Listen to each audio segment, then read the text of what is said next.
पूरब से जब सूरज निकले सिंदूरी घन छाए, पवन के पग में नूपुर बाजे, मयूर मन मेरा गाए, मन मेरा गाए।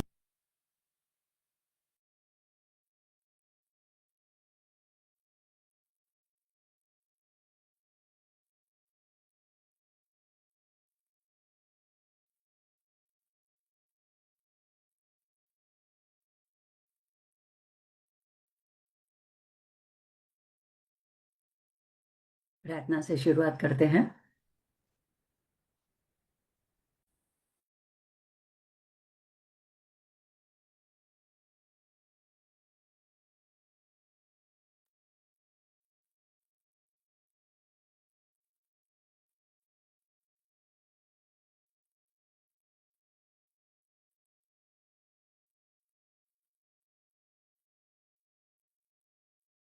प्रार्थना से शुरुआत करते हैं। शुक्लांबरं धरं विष्णु शशिवर्णं चतुर्भुजं प्रसन्नवदनं ध्यायेत् सर्वविघ्नोपशान्तयेत्। सरस्वती नमस्तुभ्यं वरदे कामरूपिणी विद्यारंभं करिष्यामि सिद्धिर्भवतु मे सदा। गुरुर्ब्रह्मा गुरुर्विष्णु गुरुर्देवो महेश्वरा गुरुर्साक्षात् परब्रह्म तस्मै श्रीगुरवे नमः। ईश्वरो गुरुरात्मेति मूर्तिभेदविभागिने व्योमवद्व्याप्तदेहाय दक्षिणामूर्तये नमः। माँ को आह्वान करते हैं। अरुणां करुणां तरंगिताक्षीं धृतपाशाङ्कुशपुष्पबाणचापाम् अणिमादिभिरावृतां मयूखैः अहमित्येव विभावये भवानी। आप सभी माँ के प्रेमी साधकों के हृदय में बसे राजराजेश्वरी श्री भगवती महा त्रिपुर सुंदरी ललितांबिका के चरणों में कोटि कोटि प्रणाम, बड़ों को वंदन। श्री मात्रे नमः। जय श्री कृष्ण। मैं आशा रखती हूँ कि सभी लोगों ने या तो पुस्तक अपने पास रखा हुआ है और या तो उनके पास डायरी में लिखा हुआ है। तो हम थोड़े श्लोकों का गान करेंगे। आगे जो हो चुके हैं वहीं से आगे बढ़ेंगे। तो जो जहाँ से वाग्भव कूट शुरू होता है, चौथे श्लोक से, वहां से शुरुआत करते हैं।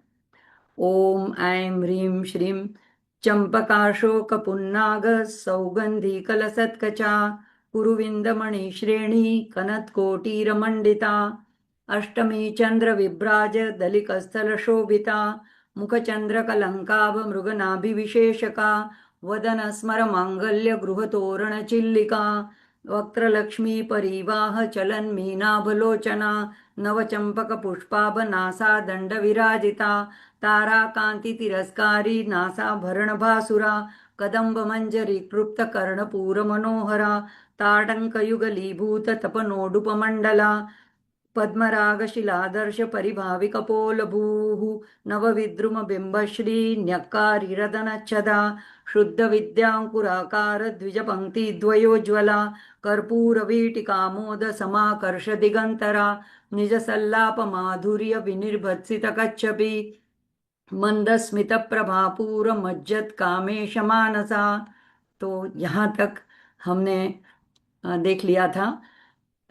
इसका गान करने पीछे का आशय यह था कि आज का जो मंत्र है, जो श्लोक है, वहाँ पे जो वाग देवताओं को दुविधा हुई है उसी के बारे में पहले चर्चा करेंगे। तो वाग देवताओं जो सरस्वती की, अक्षर की अधिष्ठात्री, शब्द सामर्थ्य की अधिष्ठात्री मानी जाती है, उन्होंने माँ त्रिपुर सुंदरी ललितांबिका के अनुपम अद्वितीय अनाकलीय सौंदर्य के वर्णन करते वक्त अनेक उपमाओं का सहारा लिया, जो हमने देखा पिछले सत्रों में। तो उन उपमाओं से भी उनको अधिक बढ़कर विशेष बताया। जैसे कि माथे के लिए, भाल के लिए उन्होंने अष्टमी चंद्र विभ्राज दलिकस्तर शोभिता कहा। तो अष्टमी का चंद्र उल्टा चंद्र बताया, जो कि स्थिर है, जो कि दोनों पक्ष में अपनी स्थिति नहीं बदलता है। फिर पूर्ण मुख को पूर्णिमा का चंद्र बताया। फिर भौं को कामदेव के गृह के दरवाजे के तोरण बताए, उसके उसके चिल्ली का बताई, आंखों को मीन कहा, यानी मछली का उदाहरण देके बताया कि जैसे चंचल होती है। नासिका को नवचंपक के रूप में बताया, कर्ण को, कर्ण के ऊपर जो कुंडल पहने थे उनको सूर्य चंद्र का की उपमा दी गई। कपोल को पद्मराग शिला दर्शक किया। माँ के अधर और ओष्ठ जो पिछले सत्र में देखे तो नवविद्रुम मणि और बिंबफुल की उपमा दी गई।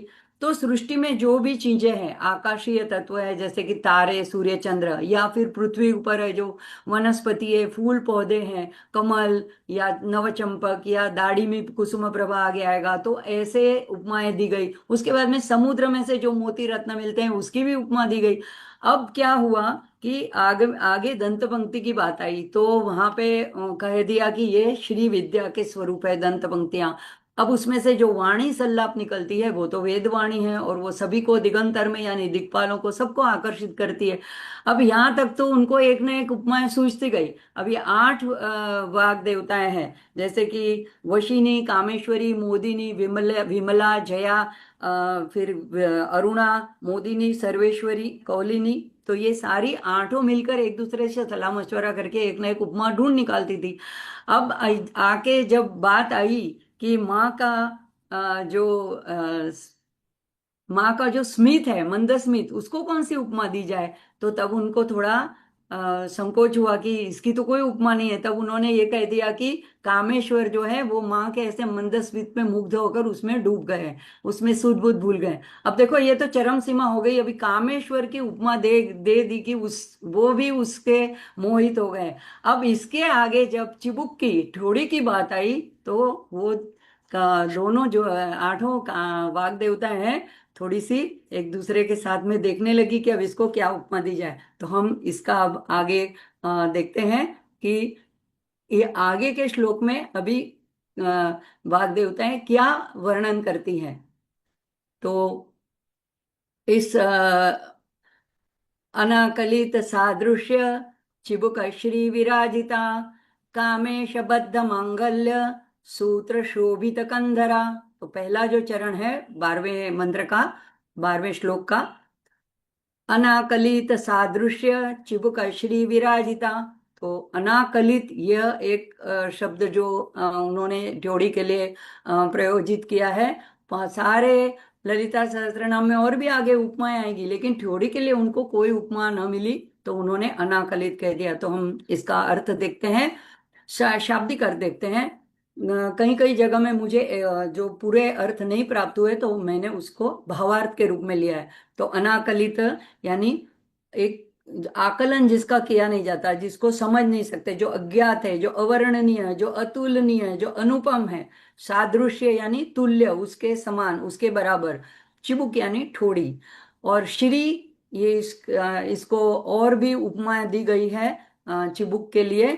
तो श्री यानी सौंदर्यपूर्ण, मांगल्यपूर्ण, सौभाग्यपूर्ण, विराजिता यानी शोभायमान। तो अर्थ क्या निकलता है, जिनकी यानी माँ की बात हो रही है, जिनकी चिबुक यानी उनकी ठोड़ी इतनी सुंदर है, इतनी शोभायमान है कि उसका वर्णन करने के लिए, उपमा या तुलना करने के लिए शब्द नहीं है। तो अगर मंत्र रूप में ये एक नाम हमें पढ़ना है, ये पूरा एक ही 16 अक्षरों का एक ही नाम है। तो ओम अनाकलित सादृश्य चिबुक श्री विराजितायै नमः, ये इसका मंत्र होगा।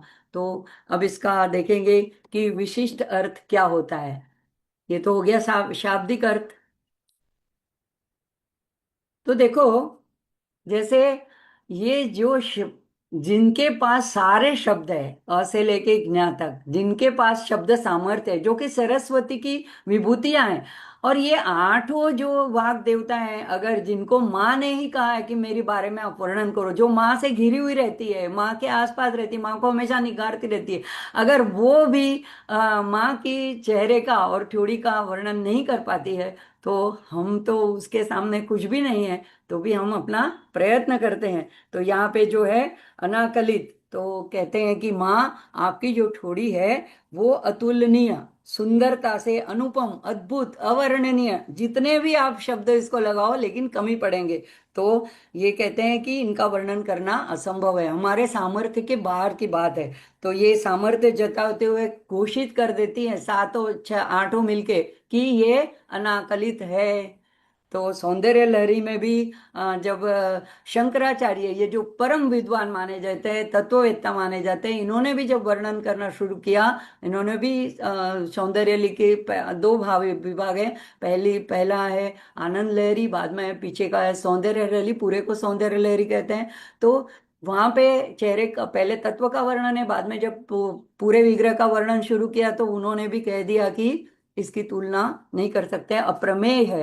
तो जो ये कैसी है ठोड़ी, तो ये जब बचपन में हिमवंत ने जिसको छुआ था वात्सल्य से, अपने बच्चे को, हम छोटे बच्चे को प्यार करते तो ठोड़ी को छूते हैं, उनके गालों को छूते हैं।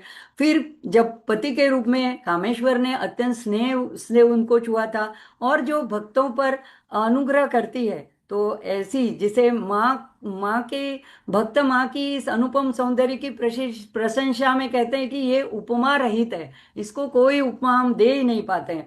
तो यहाँ ये जो हम आज जहाँ से हमने पढ़ना शुरू किया, चंपका शोक पुन्नाग, यानी केशों की, बालों की जो बातें थी जिसमें चार प्रकार के फूल माने धारे हुए हैं, तो वहां से लेकर के ये ठोड़ी तक इतना जो वर्णन हुआ सारे माँ के चेहरे के एक एक अंग का, तो इसको बोलते हैं वाग्भव कूट। तो पंचदशी के तीन कूट हैं, जो हमने आगे भी ललिता अष्टोत्तर शतनाम में भी देखा था। तो वो तीनों कूट के तीनों कूट में जो पहला है वाग्भव कूट, वो माँ के चेहरे का वर्णन करता है। तो यहाँ पे ये माँ के विग्रह के प्रथम कूट का वर्णन यहाँ तक, जोड़ी तक ये पूरा होता था है।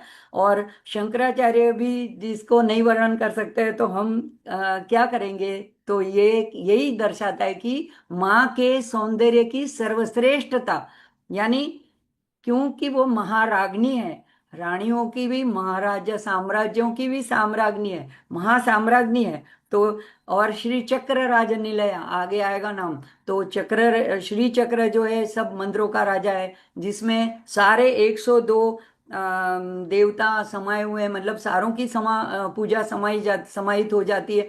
उस श्री चक्र की भी वो अधिष्ठात्री देवी है, तो यानी वो साम्राज्ञी है, सर्वश्रेष्ठ है। तो इसलिए ऐसी सर्वोत्कृष्ट त्रिभुवन जन मोहिनी त्रिपुर सुंदरी है। और ये श्री, यहाँ पे जो शब्द यहाँ पे और एक रखा गया है, वाग देवताओं को लगा कि ये अनाकलित और भी कम पड़ेगा, तो श्री भी रख दिया। तो कहते हैं कि ये मांगल्य सूचक, सौभाग्य सूचक, यानी सौंदर्यशील, ये सारे तत्व श्री हमने पहले भी देखा था पहले ही मंत्र में। तो ये सारा भाव दर्शाने के लिए श्री को भी यहाँ पे उन्होंने प्रयोजित किया। तो ये जब हम ऐसा मंत्र पढ़ते हैं तो ये श्रीम, श्री, ये सारे बीजाक्षर हैं, और इस मंत्र के अंदर भी छुपे हुए बीजाक्षर होते हैं। तो ये सारे जो है हमारे नस नाड़ियों के ऊपर प्रभाव करते हैं, सकारात्मक प्रभाव डालते हैं। तो हम अनजाने में ही इनका फायदा हमें होता रहता है। तो गुणार्थ क्या हुआ, अब गुणार्थ देखते हैं। ये हुआ उसके आगे का अर्थ। अब गुणार्थ क्या है, ठोड़ी जो है, अगर कोई जो चित्रकला जानता है, अगर पूरा चेहरा ठीक तरह से बनाता है लेकिन ठोड़ी जरा सी यहाँ वहाँ हो जाती है तो पूरा चेहरा बिगड़ जाता है। तो ये ठोड़ी जो है वो पूरे चेहरे की एक अधिष्ठान, यानी उसका बेस है। अगर वो ठीक रहा तो चेहरा पूरा ठीक रहता है, उसके ऊपर पूरा चेहरा आया हुआ है। तो हम देखो कभी कुछ क्या होता है, नाराजगी दर्शाना होता है तो भी ठोड़ी का इस्तेमाल कर देते हैं, जैसे मुंह टेढ़ा बेढ़ा कर देते हैं। तो यहाँ पे कहा गया है कि विश्व का जो अधिष्ठान है वो माँ है। तो ये ठोड़ी हमको क्या दर्शाती है, जैसे ये वाग्भव कूट का अधिष्ठान ठोड़ी है, ऐसे ये सारे विश्व का अधिष्ठान माँ स्वयं है। लेकिन ये जैसे अनाकलित है, जिसको अप्रमेय है, जिसको किसी भी तरह से हम समझ नहीं पाते, या अज्ञात है, अवर्णनीय है, अतुलनीय है, ऐसे ही माँ की जो कृपा है, माँ का जो अधिष्ठान है, वो हमारे जैसों के लिए अकलनीय है। हम उसको समझ नहीं पाते हैं। तो उनके सौंदर्य को हम शब्दों में व्याख्यायित नहीं कर पाते हैं। तो जहाँ वाग देवता भी अमर असमर्थ है, तो हम जैसे पामर क्या वर्णन कर सकते हैं। तो ऐसे अद्भुत चेहरे का, और ऐसी माँ की करुणापूर्ण सौंदर्यमय विग्रह का, और उनकी ऐसी अनाकुलित चिबुक का, उनको प्रणाम करते हुए हम आगे के मंत्र में आगे बढ़ते हैं। अच्छा, अब पिछले मंत्र में तांबुल की बात आई थी, तो किसी ने मुझे लिख करके पूछा था कि सारी पूजा में और खास करके श्री माँ की पूजा में, मतलब ललिता देवी की पूजा में या ललिता सहस्त्रनाम में जो आते हैं, तो प्रसाद के रूप में पान का बीड़ा, पान के अंदर सुपारी इलायची वगैरह डाल के देते हैं। तो खास क्या उसकी वजह से तांबूली क्यों दिया जाता है? तो एक तो ये है कि जब हम नैवेद्य अर्पण करते हैं तो वो तभी परिपूर्ण माना जाता है जब उसमें आखिरी में हम एक तांबूल, एक पान का बीड़ा रखते हैं। ये मुख शुद्धि का भी काम करता है, साथ में ये सुगंधि भी फैलाता है, औषधियों से भी परिपूर्ण होता है, तो ये पाचन शक्ति में भी मदद करता है। तो ऐसे अनेक कारणों से तांबूल अर्पण किया जाता है, लेकिन पुराणों में इसकी कथा आती है। ऐसे हम ललिता अष्टोत्तर शतनामावली में जब 15वां मंत्र देखा था, तांबूल पूरी तस्मेर वदना यही नमो नमः, तब इसकी चर्चा की थी। तो जिन्होंने अगर वो नहीं देखा है तो शॉर्ट में हम देखेंगे कि समुद्र मंथन जब हुआ था तो उसमें से जो अमृत कुंभ निकला था, और विष्णु भगवान ने मोहिनी रूप लेकर के सारे देवताओं को अमृत पिला दिया। उसके बाद में देवता वो कुंभ लेकर स्वर्ग में चले गए, ये कथा आती है पुराणों में। तो उस कुंभ में अब इसको कहाँ रखा जाए? तो जो इंद्र का हाथी ऐरावत जहाँ पे खंबे से, स्तंभ से बांधा हुआ था, उसके ऊपर उन्होंने उल्टा करके उसको रख दिया। अब कुछ बूंदे उसके अंदर जमी होगी, और ये उस वक्त जो ऐरावत हाथी था उसके मद का समय चल रहा था, तो उसके गंडस्थल से मदस्राव हो रहा था, और वो इतना उसकी गंध इतनी तीव्र थी कि उसकी वजह से वो जो कलश था वो फूट गया, और उसके अंदर से वो जो बूंदें थी उसमें से एक वेली बाहर आई, एक लता बाहर आई, और उसको नागवल्ली कहते हैं। ये स्वर्ग की वेली मानी जाती है। जैसे ये जो एक अपना हार श्रृंगार के फूल को जैसे कहते हैं कि स्वर्ग स्वर्ग का पौधा है, ऐसे ये नागवल्ली को भी स्वर्ग की वेली मानी जाती है।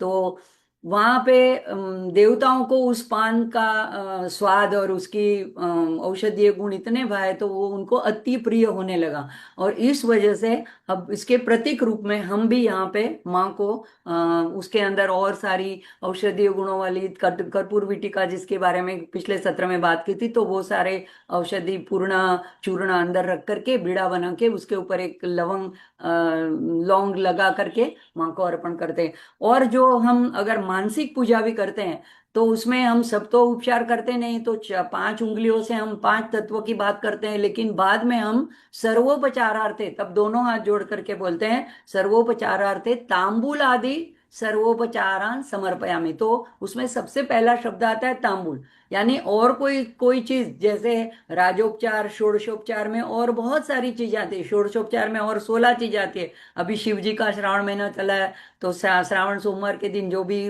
16 सोमवार का व्रत करते हैं तो 16 चीजों से षोडशोपचार पूजा करते हैं। तो बहुत सारी चीजें आती है।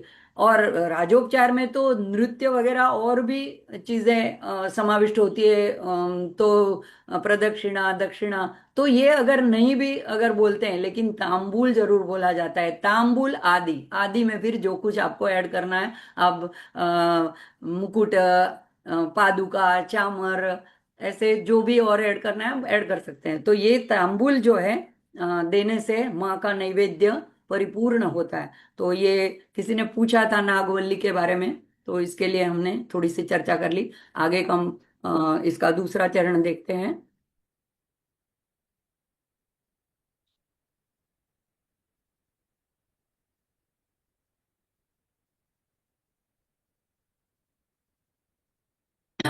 कामेश बद्ध मांगल्य सूत्र शोभित कंधरा। तो अब यहाँ पे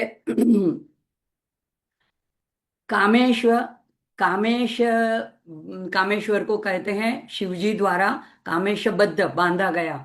मांगल्य सूत्र, मंगल सूत्र कहते हैं, यहाँ पे सौभाग्य के प्रतीक के रूप में विवाहित स्त्रियां अपने गले में काले मणि का या सोने का, जिस तरह की परंपरा हो उस तरह का प्रतीक धारण करती है। विवाह के समय में पति द्वारा धारण कराया जाता है। तो शोभित कंधरा, कंधरा यानी यहाँ पे ग्रीवा, तो ग्रीवा के ऊपर, कंधों के ऊपर से ऐसे वो जो मांगल्य सूत्र है शिव जी ने उनको बांधा है। तो इसका अर्थ क्या हुआ कि जिनकी ग्रीवा कामेश्वर भगवान शिव द्वारा बांधे गए पवित्र विवाह सूत्र, जिसको मंगल सूत्र कहते हैं, उससे शोभायमान है। और मंत्र भी ऐसे ही बनेगा, ओम आगे आएगा, ये ही नमः पीछे आएगा, ओम कामेश बद्ध मांगल्य सूत्र शोभित कंधराय नमः। तो यहाँ से अब मध्यकूट शुरू होता है। वाग्भव कूट की बात हो गई, अभी कंठादि कटी पर्यंत, कंठ से लेके कटी तक का मध्यकूट है। तो ये मध्यकूट को कामराज कूट भी कहते हैं, पंचदशी का ये दूसरा कूट है। तो इस तरह से जब हम मंत्रोच्चारण करते हैं, ये स्तोत्र बोलते हैं, तो एक तरह से हम पंचदशी का भी मंत्र का फल हमें प्राप्त होता है। तो अभी इसका हम गुढ़ार देखते हैं। अच्छा, इसका मतलब ये नहीं कि पहले माँ कुंवारी थी और वह विवाहिता थी। ये हम ध्यान क्या बात कर रहे हैं कि चिदग्नि कुंड संभूता आदिशक्ति पराशक्ति, और उसके गले में ये पहले से मंगलसूत्र था, ऐसा संतों का कहना है कि ये ऐसा नहीं, वो नित्य सुमंगली है, नती नित्य सौभाग्य सौभाग्यवती है। तो ऐसा नहीं कि उनके गले में कभी था कभी नहीं था। लेकिन ये क्या हुआ कि जब माँ का आविर्भाव हुआ, प्रागट्य हुआ, तो सारों ने सोचा कि कुछ आयोजन हुआ हुआ जाए, इनको अगर महासाम्राज्ञी के रूप में अधिष्ठित किया जाए तो साथ में इनका जोड़ीदार कौन बनेगा। तो ये हमने कथा देखी थी कि माँ ने क्या किया, जो मंगल पुली हार जो अर्पण किया जाता है शादी में, वो हार माँ ने लेकर के ऐसे आकाश में उछाल दिया। ये तो इन दोनों की पहले से मतलब क्या बोलता है, मिली जुली थी, वो जाके वहीं गिरना था, तो कामेश्वर के गले में जाके गिरा। अब लोग थोड़े ब्रह्मा जी वगैरह संकोच में पड़ गए, क्योंकि कामेश्वर ये तो जटाधारी और ऐसे ऐसे मतलब विचित्र रूपधारी थे। लेकिन उन्होंने क्या देखा उस वक्त कि उन्होंने बहुत अच्छा सुंदर रूप धारण कर लिया है। तो देखो, ऐसा नहीं है कि शिव जी का कोई भयंकर रौद्र रूपी है और वो ऐसे हमेशा दिगंबर अवस्था में रहते। वो एक सौंदर्य सुंदर रूप उनका कामेश्वर रूप भी है, मनमोहक आकर्षक। तो माँ ने उनको देख के मंदस्मित किया, और तभी लोगों को मतलब ये उनका ये सोहड़ा जो बोलते हैं, ये जो कार्यक्रम देखना था उत्साह से, विवाह का समारोह, इसीलिए उन्होंने ये एक रचा, लीला रची, और फिर सब देवताओं के सामने उनका विवाह का आयोजन हुआ, और फिर कामेश्वर ने उनके गले में एक मंगलसूत्र बांधा। तो वेदों में इसकी कोई मंगलसूत्र वाली चर्चा नहीं है। तो ये जहां से जब से ललिता सहस्त्र नाम हुआ, और जब से हयग्रीव भगवान ने ये अगस्त्य मुनि को सुनाया ये ललिता सहस्त्र नाम, और उसके बाद में शिष्य परंपरा से जब आया, तो ये बाद में ये परंपरा चली। तो लेकिन ये पति की आयु वर्धन के लिए मांगल्य का प्रतीक है, ये पवित्रता का प्रतीक है, एक एक शिस्त है, एक डिसिप्लिन, एक मर्यादा का प्रतीक है। अगर हम अपने गले में धारण विवाहित स्त्रियां करती है, तो ये अपने को एक ये चीज रहती है कि मैं किसी से बंधी हुई हूं, अब मैं इस तरह से ऐसा वर्तन मुझसे मेरे लायक नहीं है। तो ये जो मांगल्य का बीज इस मंत्र में भी छुपा हुआ है। और एक परमेश्वर को जो है वो कामे उन्होंने अपने त्रिनेत्र से कामदेव का तो दहन कर दिया था, तो उसका नाम तब क्या पड़ा था, कामारी। अब यहाँ पे उनको भी तो बदला लेना था कि देखो, मेरे को एक बार भस्म कर दिया तो माँ का आगे नाम आएगा, काम संजीवनी औषध, हर नेत्र संदिग्ध कामेश्वर। तो कामेश्वर को अपना नेत्र से जो हर के नेत्र से जो भस्म भी भस्मीभूत हुए हैं, उनको माँ काम संजीवनी औषध, तो औषधि के रूप में उनको संजीवन कर दिया। तो अब ये संजीवन हो गया, उसकी दृष्टि पड़ी, सारे देवताओं के ऊपर दृष्टि पड़ी, सारे जो थके मांदे थे वो अपने सुदृढ़ हो गए। तो बोलते हैं कि कामेश्वर ने सोचा कि अब बदला लेने का वक्त आ गया है, और शिवजी ने पण लीला में कामेश्वर से मतलब वो काम बाण अपने पे स्वीकार कर लिया, और इसीलिए उनको इच्छा हुई कि मैं भी शादी करूं, विवाह करूं। और उन्होंने इतना सुंदर मुख करके वो माँ के ऐसे अनाकलित सादृश्य, तो इनसे माँ के स्मित में मोहित हो गए, माँ के रूप को देखकर मोहित हो गए, और बाद में उनके अंदर ये प्रेम की भावना जगी। तो फिर कामारी से फिर उनका नाम पड़ गया कामेश्वर।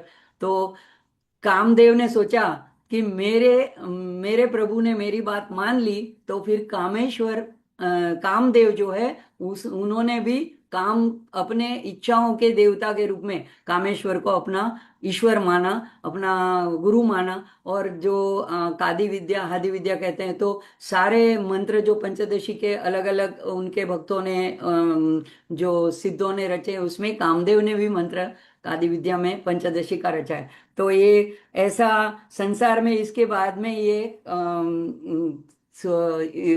मंगल सूत्र का प्रचलन हुआ।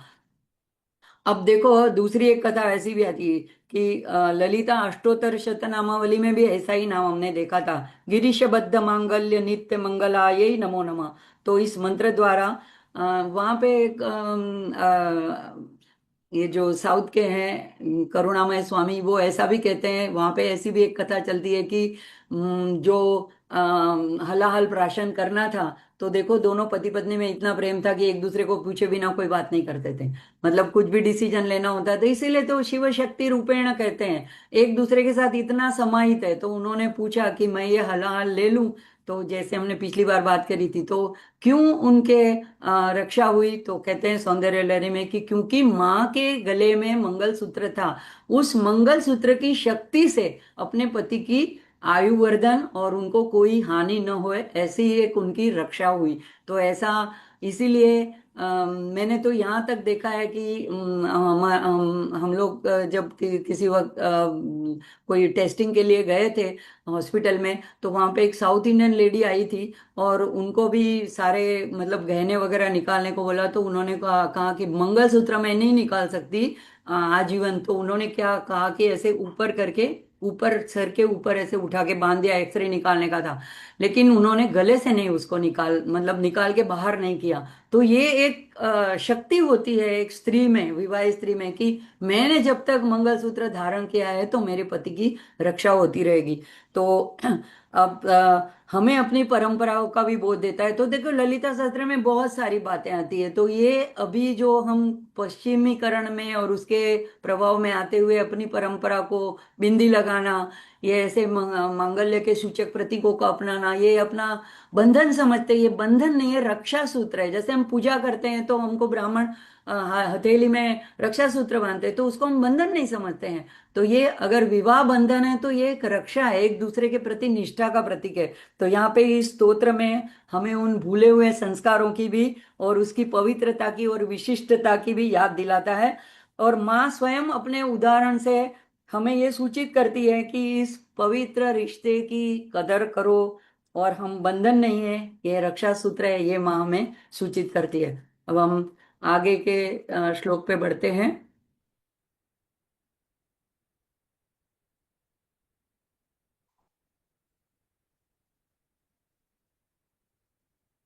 13वां नंबर का श्लोक है, कनकांगद केयूर कमनीय भुजान्विता रत्नग्रैवेय चिंता कलोल मुक्ता फलान्विता। तो सारा पूरा 16 अक्षरों का एक चरण जो है वो एक मंत्र या एक नाम है, दूसरा दूसरे चरण का दूसरा नाम है। तो पहला चरण देखते हैं, कनकांगद केयूर कमनीय भुजान्विता रत्नग्रैवेय चिंताक लोल मुक्ता फलान्विता। वैसे मैं अलग रुक रुक के बोलती हूँ ये समझाने के लिए, लेकिन उच्चार के लिए, लेकिन पूरा एक साथ में बोलना है। रत्नग्रैवेय चिंताक लोल मुक्ता फलान्विता। ठीक है। अब पहले चरण का अर्थ देखते हैं। तो कनक सबको पता है, सुवर्ण। और अंगद और केयूर के बारे में कहीं कहीं अलग बताया गया है, लेकिन मैंने दो तीन जगह पे जो देखा, तो अंगद जो है ऊपरी बाह का, यहाँ पे कंधों से लेकर के ऊपरी बाह का एक योद्धा हो जो कवच के रूप में आभूषण धारण करते हैं, उसको अंगद कहते हैं। और केयूर जो है वो बाजूबंद, यानी हथेली के ऊपर की तरफ जो बांधा जाता है, वो आभूषण को केयूर कहते हैं। तो कमनीय, ये कमनीय शब्द बड़ा ऐसा है कि इसको चाहे कितने विशेषण लगाओ कमी पड़ेंगे। अद्भुत, आकर्षक, मनोहर, सुंदर। तो ऐसी भुजान्विता, यानी माँ की दोनों जो भुजाएं हैं, इन भुजाओं का वर्णन ललिता पंचकम में 5 स्तोत्र श्लोक में शंकराचार्य जी ने भी बहुत अच्छी तरह से किया है, हमने वो भी पहले देख लिया है। तो भुजान्विता, तो ऐसी दो भुजाएं, दो बाहें हैं, वो इतनी सुंदर है, तो कि उनमें ये दो प्रकार के आभूषण माँ ने धारण किए हैं। एक कनक धारण किया है और एक केयूर धारण किया है। तो ऐसी दो अलग अलग आभूषणों धारण की हुई माँ की जो भुजाएं हैं वो बहुत कमनीय, अद्भुत, आकर्षक लग रही है। तो और ये जो है वो सुवर्ण की बनी हुई है। तो इसके अभी आगे अर्थ देखते हैं। अब देखो, ये माँ जो है, ये एक तो पहले तो श्री माता है, सौंदर्यवती है, त्रिपुर सुंदरी है, तो ठीक है। लेकिन महाराज्ञी, महासाम्राज्ञी, महासाम्राज्ञी, साम्राज्य या सम्राट कौन होता है? जो रक्षण करता है सबका। तो जो योद्धा की तरह ये पूरी सज्ज है। तो इसीलिए उन्होंने यहाँ पे केयूर वाले भी, अंगद वाले भी आभूषण धारण किए। और जैसे योद्धा में हम देखते हैं, इसका इसके भी मेरे पास कुछ चित्र आए हुए हैं, तो हम देख लेते हैं उसको भी।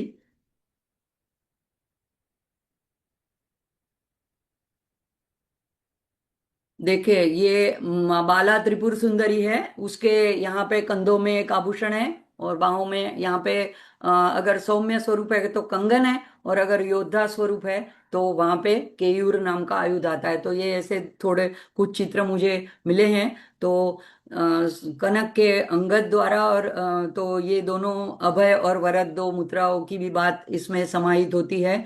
इसके साथ अगर हम ये, तो सबसे प्रचलित ऐसा चित्र है गीता का, भगवत गीता का। तो इसमें भी हम देख सकते हैं कृष्ण भगवान के भी कंधों पे भी है जो, और बाजू में भी बाजूबंद है। तो ये, और अर्जुन के भी है। तो इनको कनक, अंगद और केयूर कहा जाता है।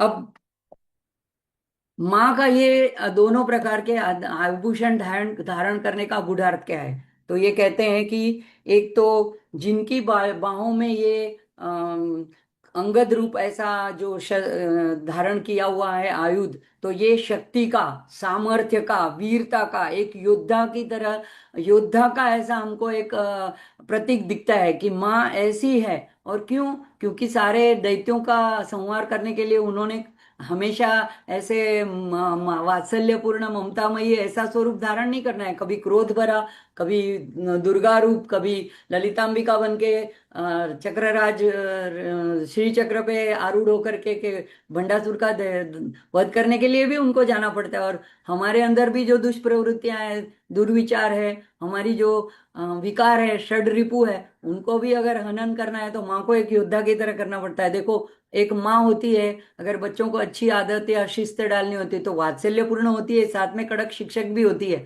तो तभी उसको ऐसा कठोर भी रूप धारण करना पड़ता है। तो यहाँ पे ये आसुरी वृत्तियों का विनाश करने के लिए उसका तत्परता का प्रतीक है। और ये परा संरक्षक, ये हमारा संरक्षण नहीं, पूरे ब्रह्मांड का संरक्षण करने के लिए परम संरक्षण करने का प्रतीक जो है, तो वो अंगद उन्होंने धारण किया है। तो ये अभय का प्रतीक है, ये सुरक्षा का प्रतीक है, यानी हमको अभय देती है माँ। तो ये जो एक आभूषण है, वो जो अभय वरद है उसको दर्शाता है। यानी तुम चिंता मत करो, मैं हूं, तुम्हारे सब दुखों को, विपत्तियों को, तुम्हारी आपत्तियों को, तुम्हारे दुश्मनों को परास्त करने के लिए मैं तत्पर हूं। ये आभूषण हमें ये संदेश देता है। और केयूर जो है, तो ये यहाँ पे बाजूबंद में तो कंगन भी कह सकते हैं, जो सौम्य स्वरूप होता है। तो ये वात्सल्य का और वरदान का प्रतीक है। तो माँ के दो हाथ, एक अभय ऐसे करके देते हैं, एक वरदान। तो ये वरदान का वरद हस्त है, उसको केयूर के द्वारा गूढ़ार्थ में दर्शाया गया है। तो हमें सिर्फ आभूषणों में और कनक में, उसमें उसके सौंदर्य में डूब नहीं जाना है, उसके अंदर गहरे तल में उतर के देखना है क्यों ये शब्द प्रयोजित किए हैं वाग देवताओं ने। तो ये जो है, ये कृपा का, उदारता का और असीम ऐसी करुणा और दया का, अनुग्रह का प्रतीक है। अनुग्रह करती है तभी हम जो मांगते हैं वो इच्छित फल हमें दे देती है। हमारे मांगने से भी हमको अधिक देती है। हम क्या मांगेंगे, हमको कितनी सोच है, हमको क्या मांगना ये भी नहीं पता है। मांगा तो था हमारे नरसिंह मेहता ने।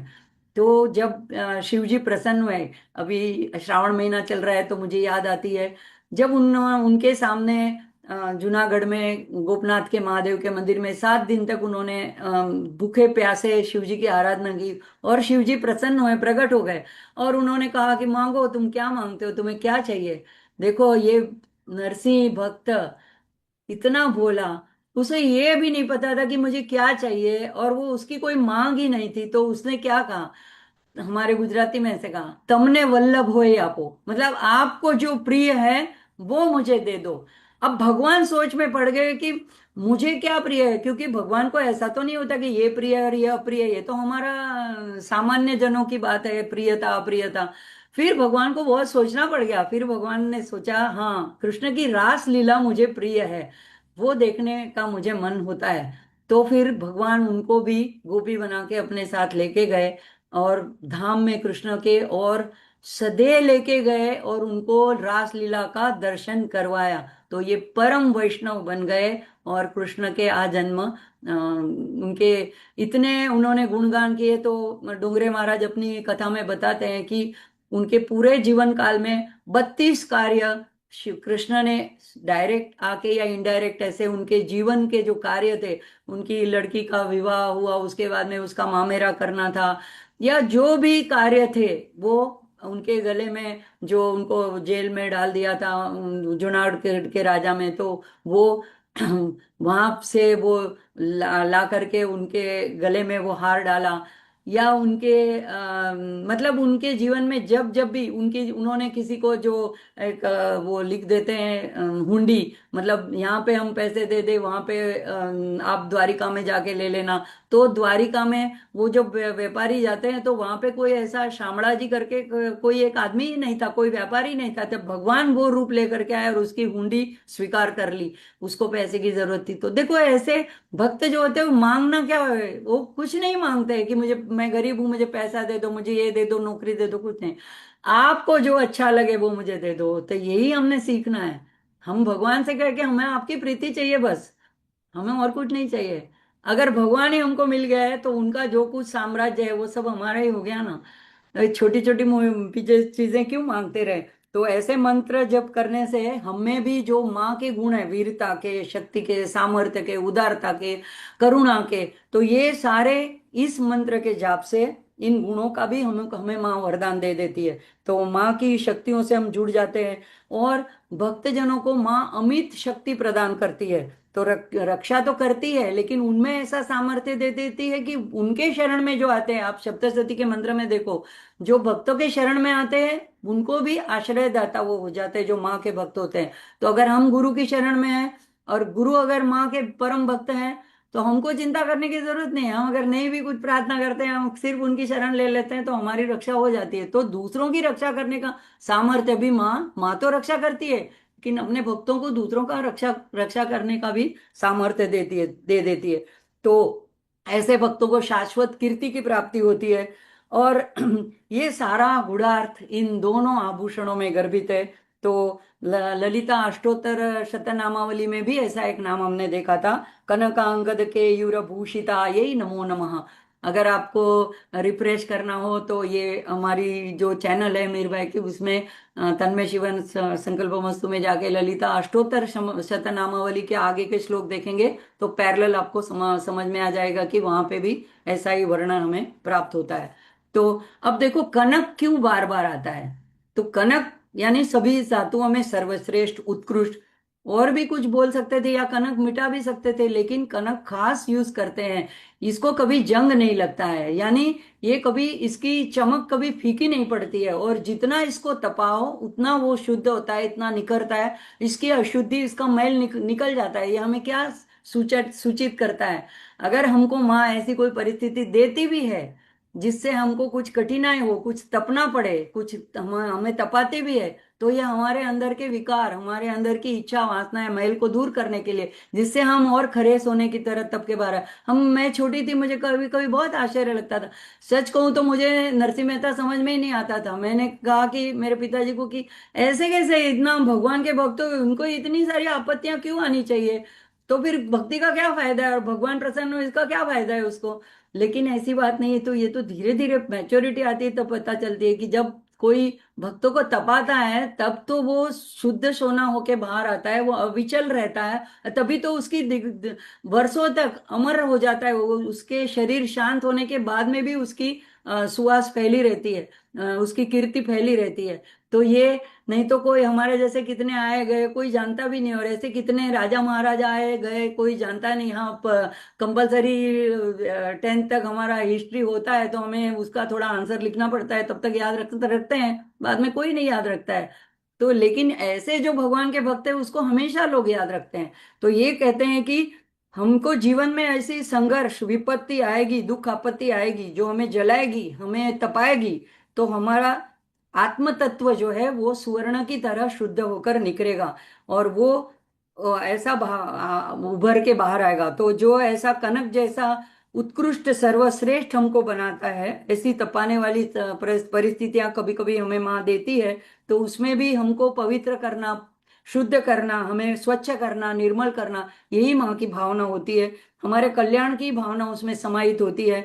ये समझाने के लिए ऐसा बाला, इसमें ऐसा गुढ़ार छिपा है। जो हमें बाला त्रिपुर सुंदरी का चित्र देखा, तो माँ त्रिपुर सुंदरी में तो हमने देखा पाश अंकुश और चाप और बाण है, लेकिन एक स्वरूप माँ का बाला त्रिपुर सुंदरी है, जो कि भंडासुर के वध की बात आएगी तभी उसमें वो भी सैन्य के रूप में आगे जाती है और वो बहुत विक्रम पराक्रम दिखाती है। तो तब उनके अभय वरद दो हस्त दिखाए गए हैं। तो ये इसका सूचितार्थ है कि माँ अनेक रूप में, ऐसे आभूषणों के पीछे भी इतना गूढ़ार्थ छिपा रहता है। तो दिव्य आभूषणों जो है उसका हम लोग मानसिक दर्शन करते हैं माँ का। ऐसे हमने तो माँ को देखा नहीं है, वाग देवता तो इतनी क्या बोलते हैं लकी थी कि वो उनके साथ रहती थी, लेकिन उन्होंने जो हमारे लिए वर्णन किया है, तो हम आंख बंद करके मानसिक रूप से माँ के ऐसे विग्रह का आंख बंद करके दर्शन करते हैं। और हम माँ से क्या मांगे, तो हम माँ से प्रेम मांगे, नन्हे शिशु बन जाए माँ के सामने, और अपने कहेंगे कि ये जो आपकी दो भुजाओं की बात है ना, आपके जो आभूषणों की, तो हमको ये आपके दोनों हाथों से हम आपको उठा लो, हमको हमको अपनी गोदी में लो, हमको चूम लो, हमको आपका वात्सल्य चाहिए और कुछ नहीं चाहिए। तो ऐसे, ऐसा जो गुणार्थ है, ये हमको ये आभूषण हमको दे रहे हैं, ऐसा मेरी अल्पमति में लग रहा है। आप जब ज्यादा विचार करोगे तो आपको उसमें से और भी अर्थ प्रकट होंगे। अभी हम आगे का मंत्र देखते हैं।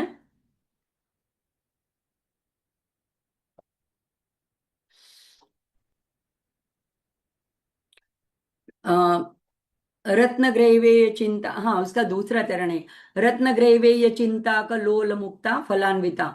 तो मैं भी माँ की बातों में खो जाती हूँ, तो पता नहीं चलता है कि आगे का मंत्र है या आगे का चरण है। ये 13वें मंत्र का दूसरा चरण है, रत्न ग्रैवेय चिंता का लोल मुक्ता फलान्विता। इसमें भी बहुत सुंदर अर्थ छुपे हैं। रत्न यानी कीमती मणि, ग्रैवेय यानी ग्रीवा गला, चिंता का यानी एक पेंडेंट, लटकन बोलते हैं हिंदी में, इंग्लिश वर्ड है पेंडेंट। तो लोल यानी ऐसे पेंडेंट जैसे झूलता रहता है यहाँ वहाँ। और मुक्ता, तो मुक्ता फल दोनों अगर साथ में देते हैं, लेते हैं, तो मुक्ता फल का अर्थ होता है मोती, और मुक्त का अर्थ होता है मुक्ता का अर्थ होता है मुक्त और ज्ञानी, और फलान्विता का फल देने वाली। तो मुक्ता फलान्विता ऐसा अगर साथ में लेते हैं तो श्वेत मोती युक्त हार या चेन, जिसमें ऐसा पेंडेंट लगा है और उसमें मोती भी लटकता है। तो अर्थ क्या हुआ, जिन्होंने ऐसे रत्न जड़ित सुवर्ण का हार या चेन ऐसा गले में धारण किया है, जिसमें एक पेंडेंट है और उसमें श्वेत मोती लटके हैं, एक मोती लटका है या और मोती लटके हुए हैं। तो ऐसे या तो ये मोतियों वाला हार है, उसमें पेंडेंट लगा है, ऐसे अनेक अर्थ में से निकल सकते हैं। तो मंत्र क्या होगा, ओम रत्नग्रैवेय चिंता कलोल मुक्ता फलान्विता यही नमः। तो अब इसका गुढ़ार्थ देखते हैं।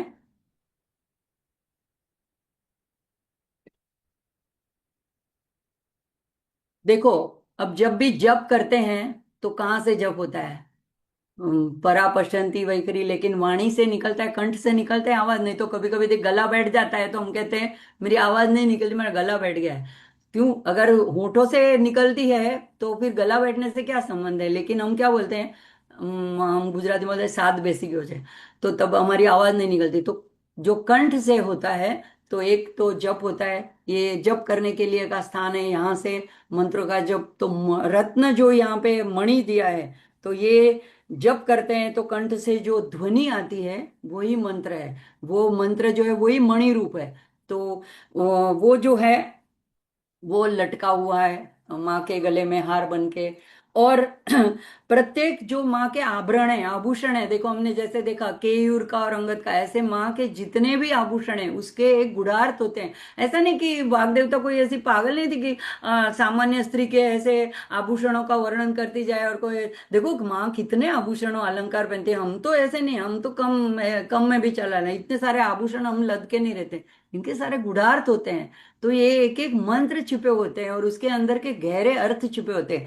अब इसमें कहते हैं कि एक जगह पे ऐसा आता है कि चिंता का लोल और मुक्ता, ये तीन प्रकार के मणि उसमें जड़े हुए हैं। तो ऐसा भी उसका अर्थ निकलता है कि तीन प्रकार के मोती मोती जड़े हुए हैं। तो एक एक तो हमने देखा कि पेंडेंट और लोला यानी घूमता हुआ, ऐसा भी अर्थ निकलता है। तो गूढ़ार्थ ऐसा निकलता है कि चिंता का लोल, लोल या लोला और मुक्त, ये तीन प्रकार के मणि जड़े हुए हैं, माँ ने हार में पहने हुए हैं। इसका मतलब क्या होता है?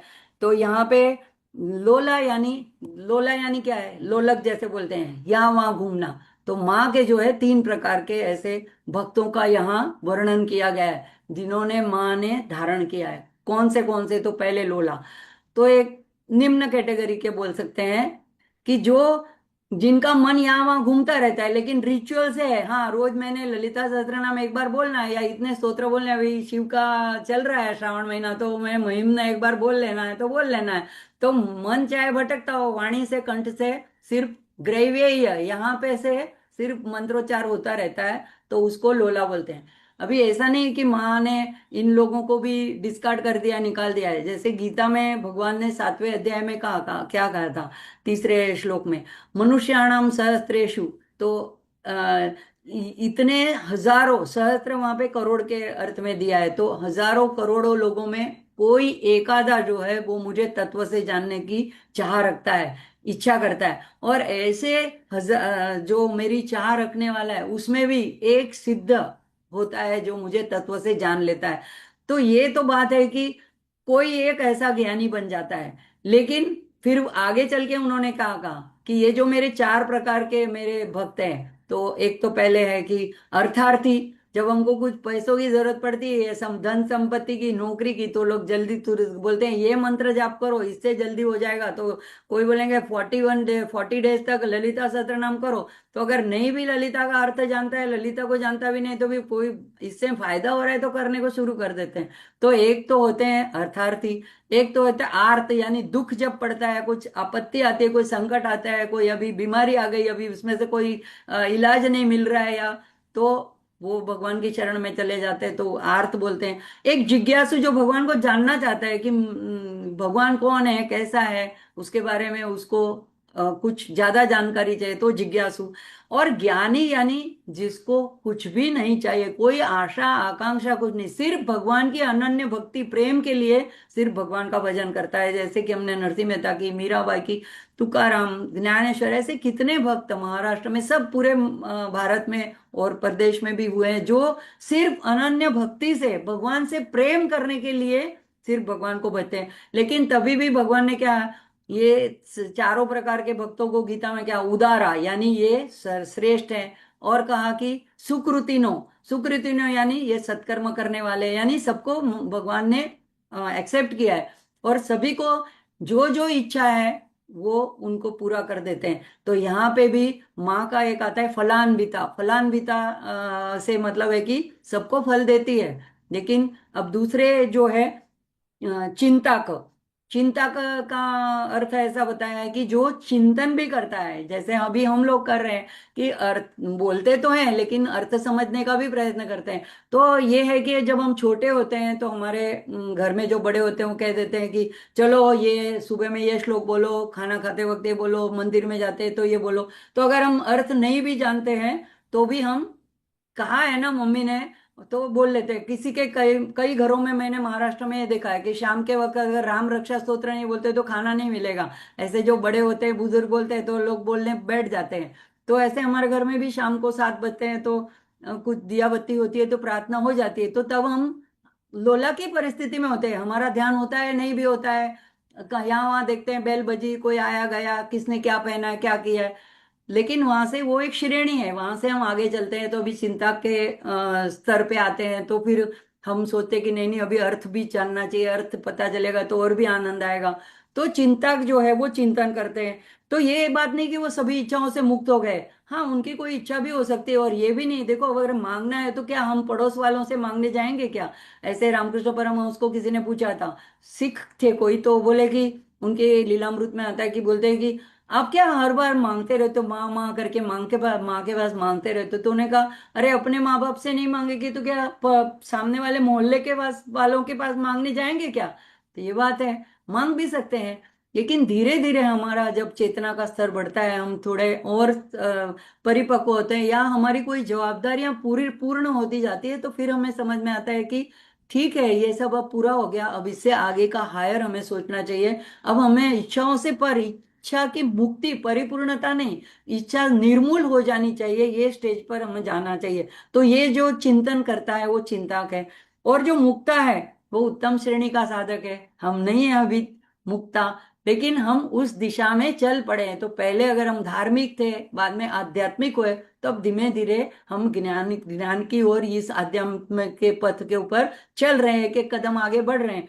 तो इस तरह से जो है सभी आवरणों में, और माँ कहती है ये सभी को फलान्विता, मुक्ता फलान्विता। तो सबको मैं फलान्विता, सबको फल देने वाली हूँ, जिसको जो चाहिए वो फल ले जाओ मेरे पास से। अब हमारे पर है कि हमने क्या मांगना है। हमको माँ इतनी समझ शक्ति दे कि हम अच्छी तरह से अच्छी चीज ही मांगे, या तो सिर्फ माँ का प्रेम ही मांगे, हमारा हित करो, कल्याण करो, हमारे हित में जो हमें सद्बुद्धि दो, यही प्रार्थना हम कर सकते हैं। तो यहाँ पे इस तरह से ये सारे माँ के गले का अगर हमें हार बनना है तो हमें क्या करना है, ये सारी श्रेणियां हैं। तो हम धीरे धीरे हम इच्छाओं से मुक्त होते जाए या कम करते जाएं, और धीरे धीरे हमारी माँ को यही प्रार्थना करें कि हमको हमारी कोई इच्छा ही ना रहे, आपकी इच्छा, हरी इच्छा वही मेरी इच्छा, आपकी जो इच्छा वही मेरी इच्छा। तो रामसुखदास जी बड़ा अच्छा बताते हैं साधक संजीवनी में, कहते हैं कि जब अगर हमारी इच्छा पूरी होती है ना तो हम खुश हो जाते हैं। तो ये कहते हैं ये हमारा अशुद्ध भाव है। मुझे समझ में नहीं आया, तो उन्होंने क्या कहा, इसका मतलब हमारा पीछे तो थोड़ा अहम था ना, कि मेरी ये इच्छा है और भगवान ने पूरी कर दी तो हम खुश हो गए। लेकिन वो कहते हैं कि जब हमारी इच्छा पूरी नहीं होती है तो ये शुद्ध भगवान की इच्छा है। मतलब हम क्या कहते हैं, हमारी इच्छा पूरी होती है तो कि भगवान की कृपा से ये हो गया, लेकिन तभी उसमें हमारी भी इच्छा थी। लेकिन जब हमारी इच्छा नहीं होती है पूरी, तो तब जो कुछ घटित होता है वो पूर्णतया ईश्वर की इच्छा से होता है। तो तब हम वो मान्य नहीं करते हैं कि ये ईश्वर से इच्छा से हुआ। तो रामसुखदास जी कहते हैं कि हम अपनी इच्छा से भगवान की इच्छा को थोड़ी सी दूषित कर देते हैं, मैली कर देते हैं, लेकिन जब वो करते हैं तो वो पूर्ण उनकी कृपा से, उनकी इच्छा से होता है। तो यहाँ पे हम माँ को प्रार्थना करते हैं कि आपके पेंडेंट का ऐसा श्वेत मुक्ता फल हमें बनाओ, और हमको भी आपके गले में, आपके हृदय में स्थान दो। लगता है आगे थोड़ा अभी और देख सकते हैं, तो आगे का श्लोक देख लेते हैं।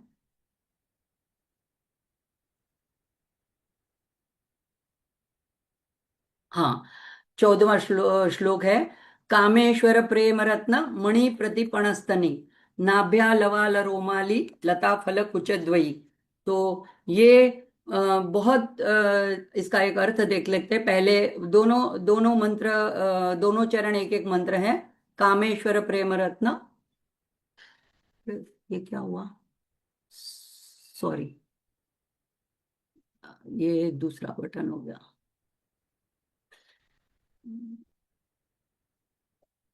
हाँ, कामेश्वर प्रेम रत्न मणि प्रदीप पणस्तनी। तो कामेश्वर भगवान शिव, प्रेम रत्न यानी प्रेम रूपी मणि, रत्न हमने अभी देखा, रत्न ग्रैवेय, रत्न एक मणि है। तो प्रतिपण यानी बदले में, देखो मैंने ये कहा कि एक शाब्दिक बहुत अर्थ मुझे नहीं प्राप्त हुए, तो मैं भावार्थ के रूप में लिखे हैं। और स्तनी, अभी बहुत जगह में स्तन लिखा है, वक्षस्थल लिखा है, लेकिन यहाँ पे मैंने लिखा है अर्थ लिया है कि दुगना। जैसे दो वक्षस्थल है तो दुगना, दुगना देना। तो जिन्होंने कामेश्वर के प्रेम रूपी मणि की दुगनी कीमत चुका दी, ऐसा एकदम सामान्य शाब्दिक अर्थ हुआ। मंत्र बना, ओम कामेश्वर प्रेम रत्न मणि प्रतिपणस्तन्ये नमः। अब अगर एक पुराणों में कथा आती है, देखो एक मंत्र को देखने के लिए बहुत सारे अलग अलग पहलू होते हैं। तो यहाँ पे वक्षस्थल, जब वक्षस्थल की बात आती है तो ये हम सुबह में उठ के जब प्रातःकालीन अगर हाथ देख के मंत्र बोलते हैं, कराग्रे वस्ते लक्ष्मी, लेकिन बाद में जब भूमि पर शैया में से हमारा चरण पड़ता है तो हम क्या बोलते हैं? समुद्रे वसने देवी पर्वते स्तन मंडले विष्णु पत्नी नमस्तुभ्यम पाद स्पर्श क्षमस्व में। तो इस मंत्र का क्या अर्थ है कि पर्वत समुद्र के वसन, समुद्र को आपने अपने वस्त्र के रूप में धारण किया है और पर्वत आपके स्तन के रूप में है।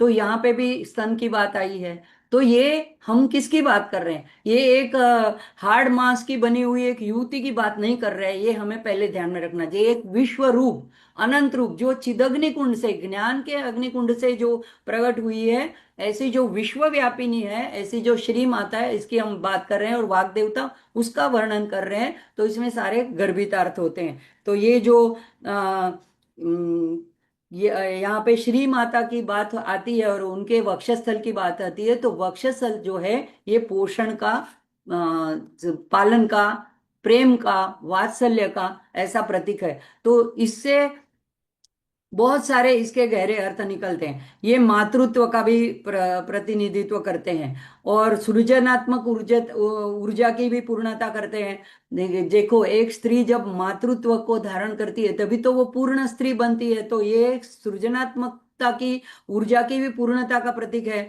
और अंदर के वात्सल्य का प्रागटीकरण भी तभी होता है।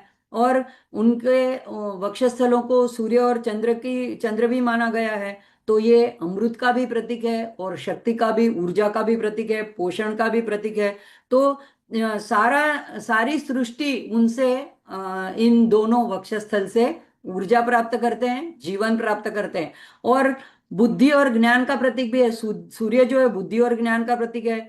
तो जो वो भी माँ के हृदय से उत्पन्न होती है, बुद्धि और ज्ञान का हमने आगे देखा। तो ये जो वक्षस्थल है ये उनके प्रेम, वात्सल्य, ऊर्जा के स्रोत है और अपने भक्तों के ऊपर वो ऐसे बरसाती रहती है। अब इसमें पुराणों के संदर्भ में अगर एक कथा देखेंगे, मैंने देखी एक कथा, तो उसमें ऐसी बात आती है कि पश्चिम बंगाल में एक संत हुए। उसका नाम बामा खेपा, बामा खेपा। और उनका गांव था आटला गांव। ये इनका जीवन काल था 1837 टू 1911, 1911 तक उनका जीवन काल था। और वो माँ तारा, वहाँ तारा पीठ है, उसके बहुत परम भक्त थे। उनको माँ का साक्षात्कार भी हुआ था। अब ये तारा क्या है? तो 10 महाविद्याओं में ये दूसरे नंबर में आती है। अब इनका क्यों हम उल्लेख कर रहे हैं? ये मंत्र समझने के लिए। क्योंकि जब एक कथा जो आती है पुराणों में, ऐसे आती है कि माँ ने जब, शिव जी ने जब समुद्र मंथन के वक्त हलाहल का प्राशन किया, तो प्राशन तो कर लिया, लेकिन उसकी तीव्रता इतनी थी जो पूरी सृष्टि को, पूरे ब्रह्मांड को जो खत्म कर दे, ऐसा जो कालकूट था, उसको उन्होंने फिर नीचे भी नहीं उतारा, अलग में गले में रखा तो जलन होने लगी। और वो इतने मतलब अस्वस्थ होने लगे कि उन्होंने पराशक्ति की प्रार्थना की। देखो पति पत्नी होते हैं, फिर किसको कुछ होता है तो सबसे पहले तो उनका जो जीवन साथी, उसी से बात करेंगे, उसी से सहायता मांगेंगे। तो उन्होंने पराशक्ति की आराधना की।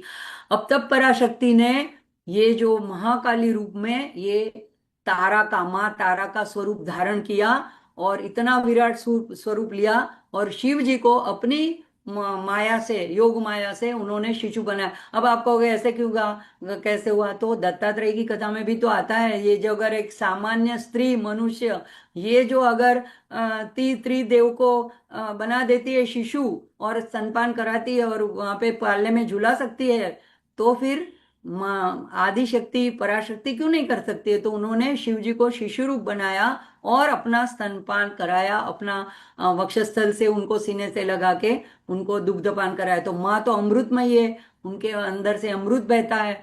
तो वो अमृत के प्रभाव से जो विष की तीव्रता थी, कालकूट की थी, वो धीरे धीरे निष्प्रभाव हो गई और शिव जी पुनः स्वस्थ हो गए। तो ये जो स्वरूप था कार्य करने के लिए, जैसे माँ ने अनेक कार्य करने के लिए अनेक अनेक रूप अवतार धारण किए, कभी माँ चंडिका के रूप में आई, कभी ललितांबिका के रूप में, कहीं माँ कहीं महाकाली के रूप में, कहीं दुर्गा के रूप में। तो ये एक ही शक्ति अनेक अनेक रूप धारण करती है। तो ये जब उन्होंने महातारा का रूप धारण किया तो नील वर्ण था, इसका चित्र भी हम देख लेते हैं। तो ये तब शिव जी को अपनी गोद में लेकर के उनको स्तनपान कराती है। तो ये ऐसा उनका नील वर्ण है और शिव को शिशु रूप बनाकर अमृतमय दुग्धपान कराने वाली माँ तारा है।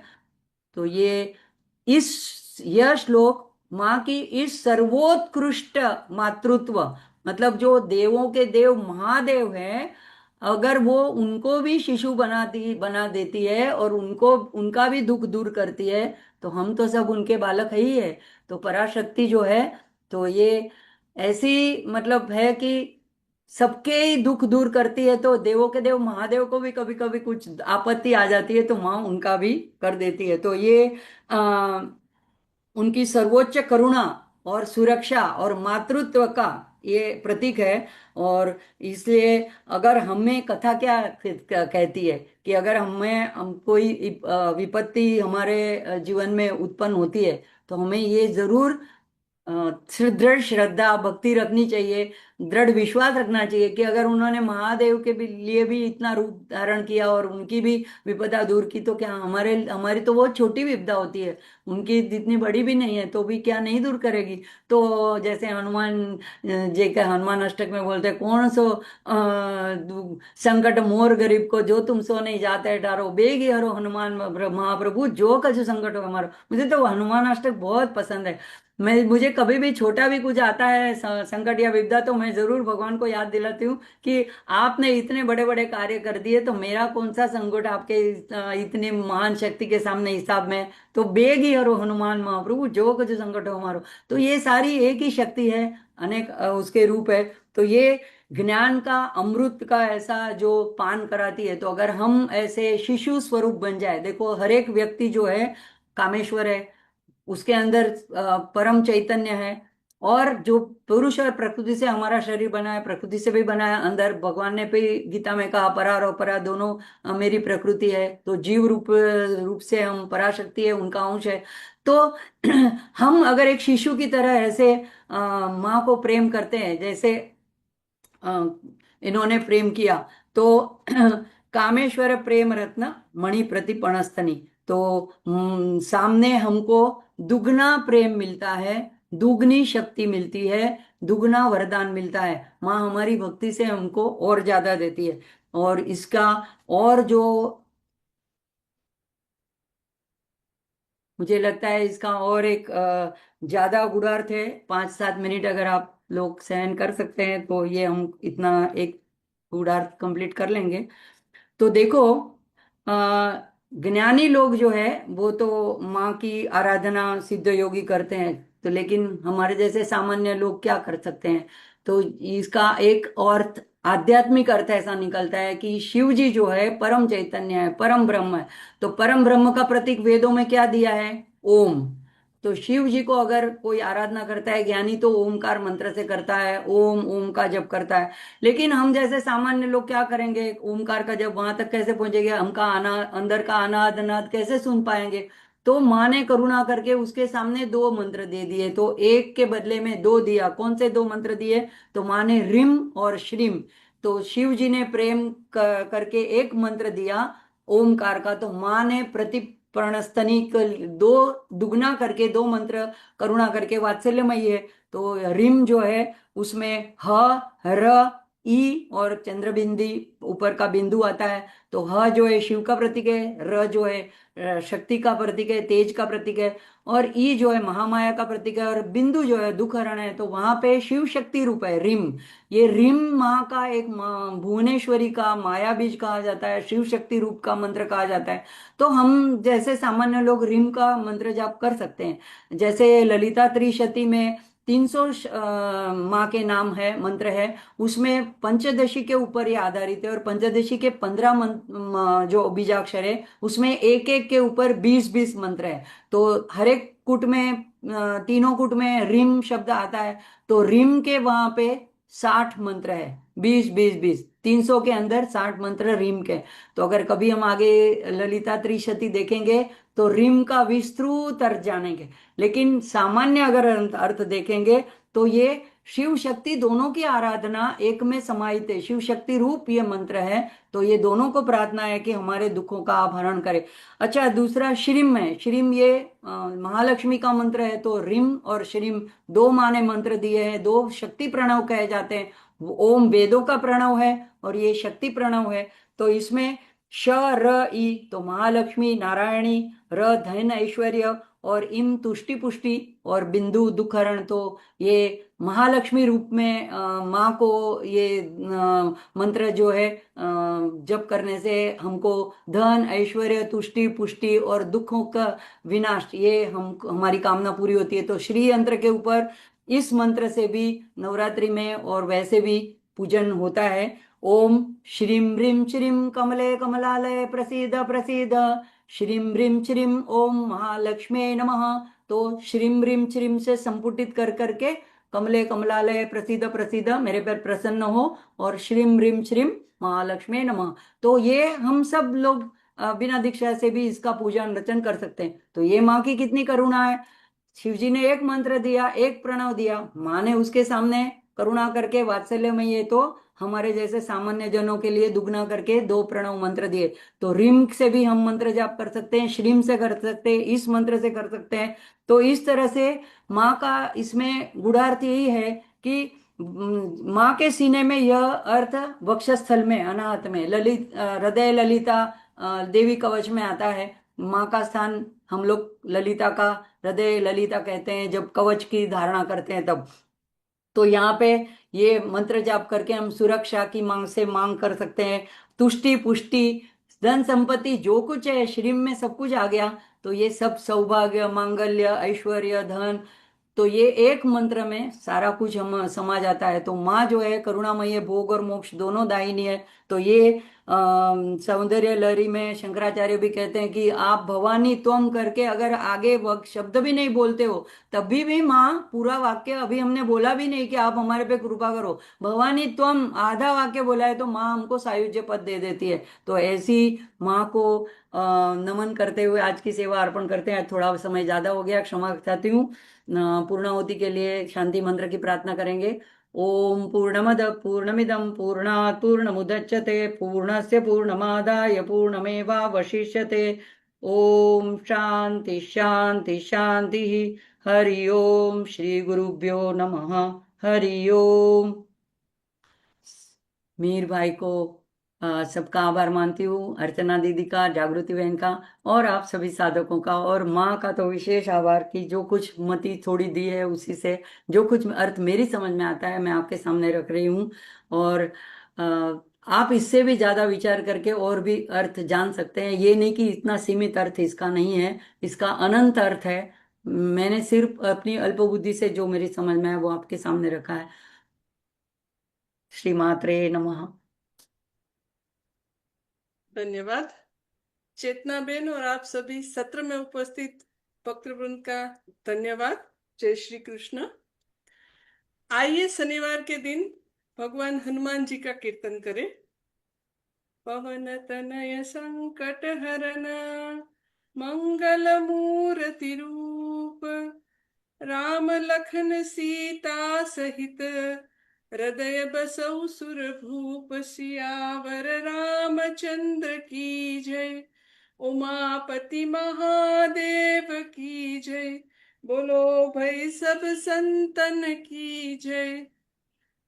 माँ अम्बा की कृपा हम सब पर बनी रहे, ऐसी प्रार्थना के साथ आइए हम सब मिलकर महादेव का जय घोष करें। ओम नमः हर हर हर महादेव।